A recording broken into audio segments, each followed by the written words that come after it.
दफ़ा का जिक्र है कि एक कौवे ने कहीं से पनीर का टुकड़ा उठाया और एक लोमड़ी ने इसे देखा तो लोमड़ी के मुंह में पानी भर आया।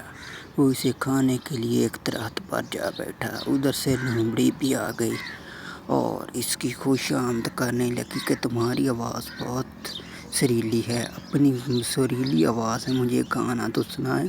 कौवा लगा काएँ काएँ करने और इसका टुकड़ा जब नीचे गिरा तो लोमड़ी उसे झट से उठाकर खा गई और एक तरफ भाग गई।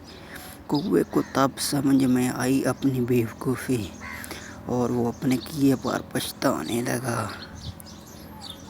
अखलाकी सबक खुशामद बुरी बला है।